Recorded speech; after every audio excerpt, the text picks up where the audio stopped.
Amahoro y'Imana bane namwe turabaramukije mu izina rya Yesu. Nizere ko mumeze neza. Hanyuma uyu mugoroba turamutse.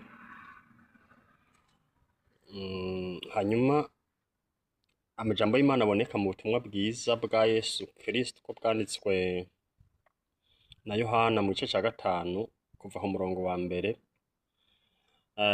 Turahabona inkuru y'umuntu yari amaze imyaka 38 ahagwariye. Uwo muntu yari amaze imyaka 38, Yesu ahamusanze yamubajije ijambo rimwe gusa, aramubwira ngo mbese wumva ugomba gukira? Hanyuma uwo muntu yabwiye Yesu atangura amusobanurira intambamyi ahura nazo, y'amazi azikurutse ngira ngo ndagize ndatarukiyeyo, iyo ngerageje kudandaza ngira ngo ndandandaje nkahomba, iyo ngerageje gushaka utwo nokora ngira ngo ndatange udukora bikanka. Nubwo busobanuro turiko turatanga imbere ya Yesu.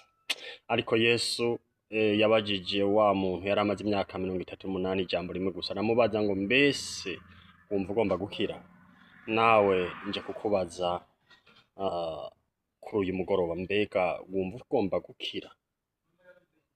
Uragomba gukira? Umuririmbyi w'amajana 249 aravuga ngo nitegereje umusaraba umwe Yesu yadupfirako, aravuga ngo aho niho natakambiye kugira ngo Yesu azantabare.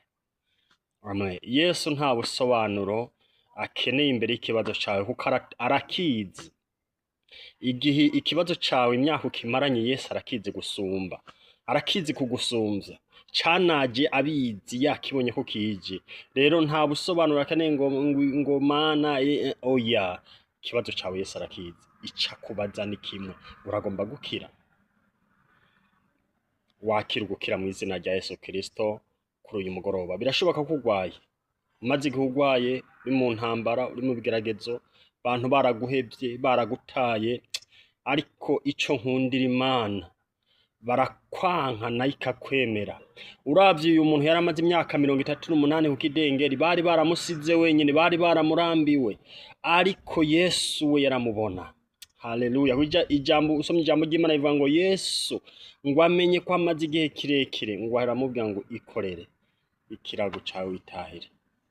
Wakire gukira mu izina rya Yesu Kristo uyu mugoroba. Imana igutabarire n'abawe, tabare n'ivyawe mu izina ry'umwami wacu Yesu Kristo. Mukomeze kugira ibihe vyiza n'umugoroba mwiza. Amen. Mwarahezagiwe cyane. Ni My Family Niyonkuru TV. Amen.